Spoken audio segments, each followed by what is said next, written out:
Join us on a cosmic journey as we delve into the fascinating world of chakras.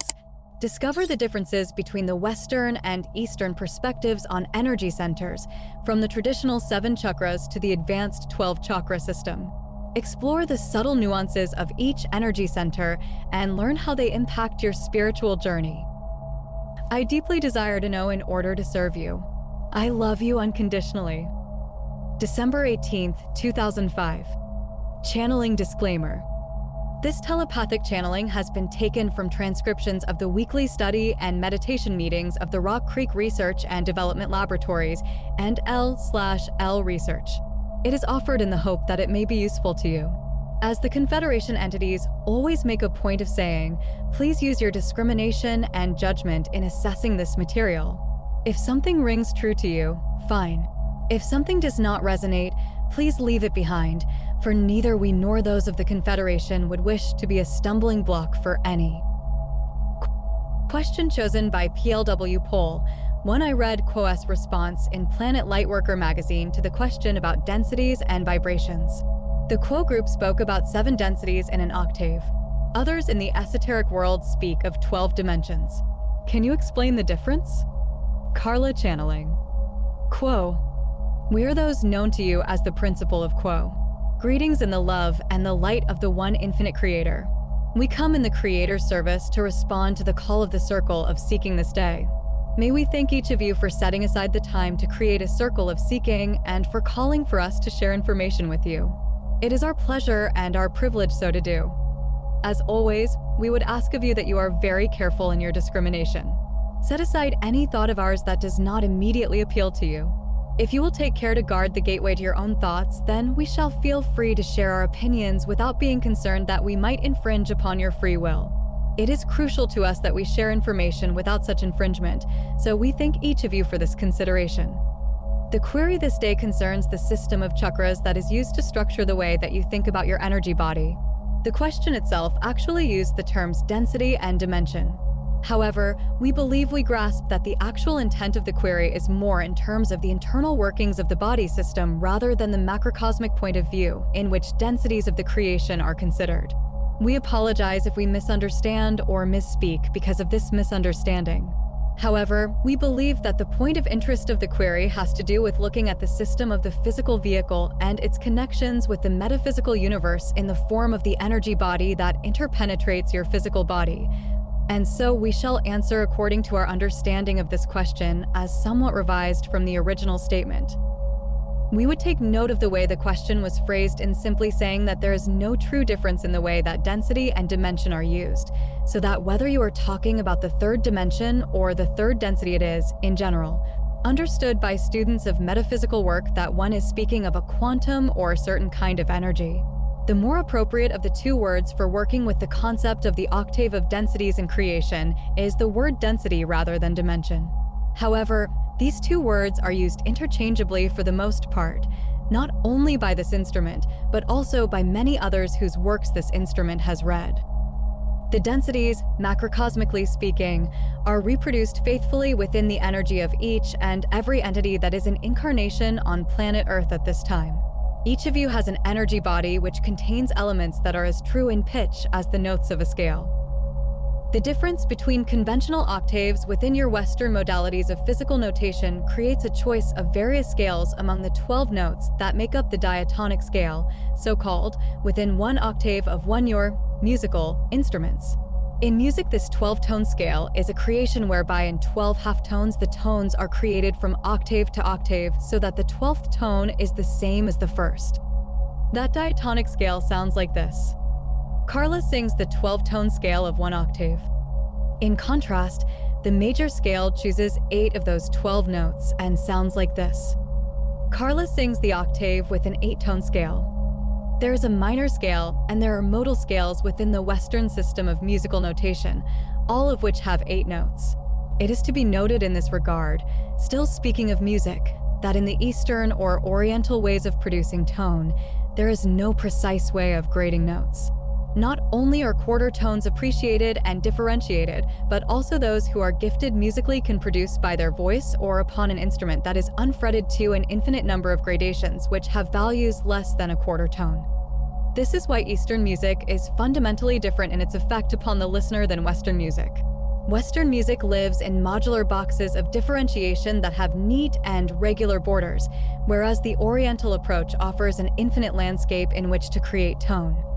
If one gazes into the thinking and the culture of the West and the East, we would suggest that many inferences could be drawn by this difference. The tendency of the Western or Occidental orientation of mind is to choose the major scale, or one of the 8-tone scales, to listen to in music. It is not by chance that this choice is natural to the Occidental culture.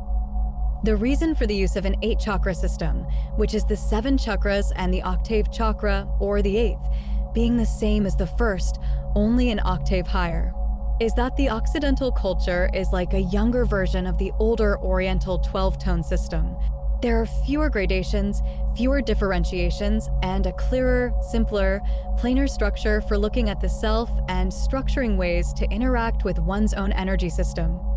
On the other hand, the 12-chakra system is indicative of the further articulation of energies and the use of energy which is more typical of Asian, Eastern, or Oriental thought. The 8-chakra system has been discussed previously, and so we will very briefly review that system. The red ray chakra is concerned mostly with survival and sexuality. The orange ray chakra, located in the lower belly, is associated with issues of personal relationship. The yellow ray chakra, or the solar plexus energy center, is associated with the energies of interacting with groups. The green ray or heart chakra is associated with opening the heart and discovering one's own sacred nature. The throat chakra, or blue ray energy center, is connected with communication. The indigo ray center at the brow is associated with the disciplines of the personality and work in consciousness, and the violet ray chakra, which is the crown chakra, is associated with that readout of momentary reality that is expressing at any given moment and is a system readout for the entire energy body that is what we would call the Occidental or Western chakra structure. The subtleties of the 12-chakra system can be very helpful to students of metaphysics. It begins the same way as does the Western system, the first chakra being connected with issues of sexuality and survival. The second chakra, however, is divided in the Eastern system into 2 energy centers, one of which deals strictly with the self relating to the self. The second of these so-called orange ray energy centers deals with the self in relation to other selves. The solar plexus chakra remains unified in the Eastern system. However, after the solar plexus is left, and before one reaches what in the Western system is the heart chakra, there is a chakra which this instrument has often spoken of as the outer court of the heart.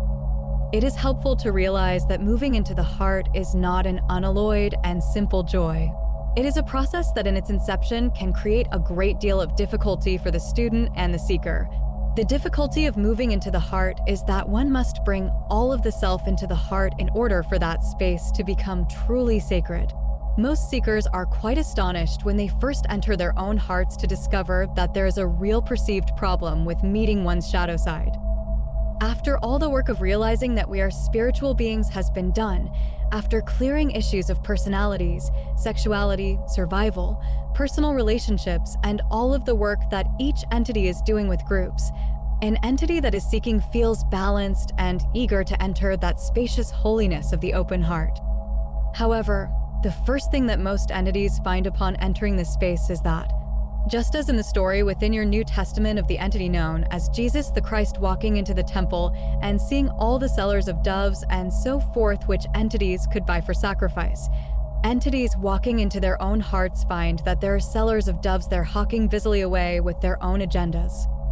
Little do most seekers know just how much of their personalities have been subverted and taken over by cultural expectations, parental teaching, and other sources of information which create assumptions and theories of how things are that simply do not meet the standards of purity that the particular space of the open heart requires in order for the seeker to penetrate from the outer courtyard to the inner sanctum. This is related to that concept or idea of that which is called psychic greeting or psychic attack. The outer courtyard of the heart is that place where those portions of your personality shell that have been allowed to express themselves without your being aware of their presence make their presence known. In many cases, entities will experience these energies as attacks.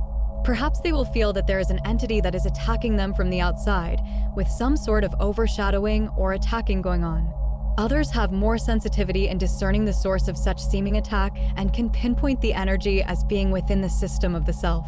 Whether these attacking energies are seen as part of the self or as coming from outside the self, fundamentally speaking, we may say that in our opinion they are part of the self and that all things are one, and you as individual selves are actually tuning into the space and time that is articulated by the parameters of one particular kind of energy. Therefore, that which seems very personal and very threatening in many cases is in actuality not a threat, but simply that portion of self which has gone unnoticed and, therefore, undeveloped. There is great virtue in being willing to spend time in that outer courtyard of the open heart and to see that as a separate chakra or energy center. To spend time with those sellers of doves for sacrifice to discover why your culture felt that sacrifice was necessary and why certain elements or essences within your personality have been chosen to be sacrificed. We speak in extremely non-literal terms here and are basically speaking of all of those energies of self that have escaped your attention up until now. Perhaps they did not so much escape your attention as that you felt that they were unworthy of attention. There are energies such as shame, guilt, jealousy, and anger that are systematically and ritually downplayed and discouraged in terms of outer expression within your culture. Nevertheless, these too need to be taken up, brought up into the light of attention, and given respect. These, too, are ways that you feel. These, too, are worthy to be examined, inspected, analyzed, and accompanied in whatever amount of time it takes for you to begin to be able to see their virtue and their value. Many seemingly rough and negative aspects of character and personality are precisely those energies that create a true depth to understanding any genuine stability and steadiness of attention. The quality of anger, for instance, once translated into unquenchable stubbornness and dedication to service, can become the powerhouse that it was intended to be, but this cannot occur until the virtue of anger is seen straight on, for its own self and its own essence. The outer sanctum of the heart chakra is therefore a really powerful and very hurly-burly sort of energy, and to move from the outer courtyard to the inner sanctum of the heart becomes a much more clear and focused movement when that outer heart is given its own private place. Another difference between what we would call the Western and Eastern chakra system is that immediately after the heart chakra and before the throat or blue-ray chakra of open communication, there is an added energy center in the Eastern system. To explicate why this becomes very helpful, it is well to point out that the green ray or heart chakra is the first energy center in which the possibility of a true energy exchange exists. The lower chakras, having to do with the self, its survival issues, its sexuality, its relationships with self and other selves personally, and its relationship with groups, are all energies that may seem to be in need of balancing and clearing so that they are neither underactivated nor overactivated. But one cannot share energy between red ray and red ray, or orange ray or yellow ray. One may impress those energies upon another self, and because of the strength of your energy system, it is possible for energy to be impressed from you to another person, or for another person to impress you with their energy. It is, however, an overlay. It is time-bound in its effect and will wear off naturally. Many of your faith healers, so-called, are those who are healing either from the orange or the yellow ray chakra, and they are impressing their understanding and their environment upon another. Those who are able to accept those impressions are able to experience quite a bit of release from various ailments for a certain time period. However, in every case where it is at the level below the heart, those energies will not persevere and will fade away naturally. Only when one moves into the open heart can one begin to share energy, to exchange energy with another, to give love and to receive love. The great blessing of opening the heart and keeping it open is that, working from the open heart, all of the functions of the lower energy centers are recreated as sacred. The chakras above the level of the heart are also energy centers from which energy exchanges can be made. The reason that this information is helpful in discussing the chakras that come after the heart chakra in the Eastern system is that there is this additional energy center, which captures a structure that is missing completely from the Western system. There is a subtlety here that can only be appreciated by those who have done quite a bit of work in consciousness. It involves what this instrument has termed a 90-degree phase shift. These are not words that have an objective referent for this instrument, but they represent a phrase she has heard many, many times in speaking with one known as Don Elkins, who was largely working from concepts created by the one known as George Williamson. The key concept of this added chakra is that in this turning after the heart chakra, the turn includes the whole of the unseen realms of the metaphysical of the time/space universe. It is an energy center that is focused upon right relationship with the extended family that one has in the unseen realms. The greatest part of this family for seekers is that portion that is connected with guidance. Each entity has a guidance system, and access to this guidance system is extremely helpful. If one focuses upon this particular energy center, one can do very precise work in opening oneself to the guidance that lies within. The other differences between Eastern and Western chakra systems has to do with subtleties within work in consciousness and communication, which is the blue ray energy center. There is a division in the Eastern system between the communication of self with self and the communication of self with other selves. Further, there is a third division which deals with the communication of the self with the extended family of guides, presences, essences, and entities that are connected with the self. We say this realizing that the subtleties are such that we cannot say to you in general what those various essences are. Each individual creates a web of family throughout not only the incarnation which you are enjoying at this time, but also those entities with whom you have worked between incarnations, those entities that you have worked with in past incarnations, and the known planetary, non-local energies which have been drawn to you as a local entity within incarnation because of your work within incarnation and work you have done between incarnations. Each of you within this circle and each to whom we speak in the extended family of internet and listener and readership that is constantly growing contains a large, loving, extended family that awaits your focus and your request for help in order to become more active within your life. It is important to remember, therefore, to request help from your guidance system. The other added chakra in this Eastern system is very difficult for us to express to you. Once the readout of violet ray has been cleared, there is an additional chakra in the Eastern system, which is dedicated to that point where the energy of self spirals from the now into the possibilities of the future. It is the point which this instrument would call the gateway to intelligent infinity. We are aware that this information, by itself, is sterile and barren. We speak here of structures. It is you who draws the infinite love and light of the one creator up into that structure, up into that energy body. It is you, by prayer, meditation, and other forms of requesting guidance, insight, and vision, who draw from the energies of the one infinite creator teaching entities such as we and many other types of entities that do not speak at all, but who stream from the point of entry at the gateway of intelligent infinity down into the energy system that determines what kind of life your energy system has. Picture with us, if you will, the creature that you are. You receive this information along your spine, in the physical lines of a system of energy, reception, and usage. It is fed infinitely, in an unending supply, by the love and the light of the one creator. That light is literally sent down into the heart of the earth, your mother, who then pours it from the center of the earth, or you might even say the womb of the earth, up through the earth into the soles of your feet, into your body system, so that it is constantly streaming into your energy system at the red ray level and rising as it will up and out through the top of your head to the gateway to intelligent infinity. Meanwhile, according to your desire and will and your requests, guidance and teaching is being pulled into your energy system from the top through the violet ray, then the indigo ray, and so forth, until it reaches the blue ray or the green ray. Depending upon whether you are using those energies in communication or whether you are using them in healing, basically. Realize that the point at which those two energies meet is the point at which your kundalini is now focused. If you wish to raise your kundalini, you have two things to work on. Firstly, you have the clearing of the lower energies so that you get full creative energy up through the soles of your feet and into your energy body.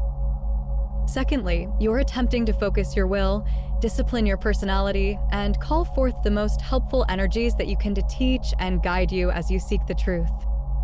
We thank the ones known as S1 and S2 for this query and would at this time open this meeting to other questions.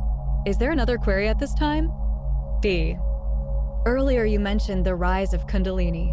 Could you clarify that? Quo. We are those of Quo, my brother, and are aware of your query.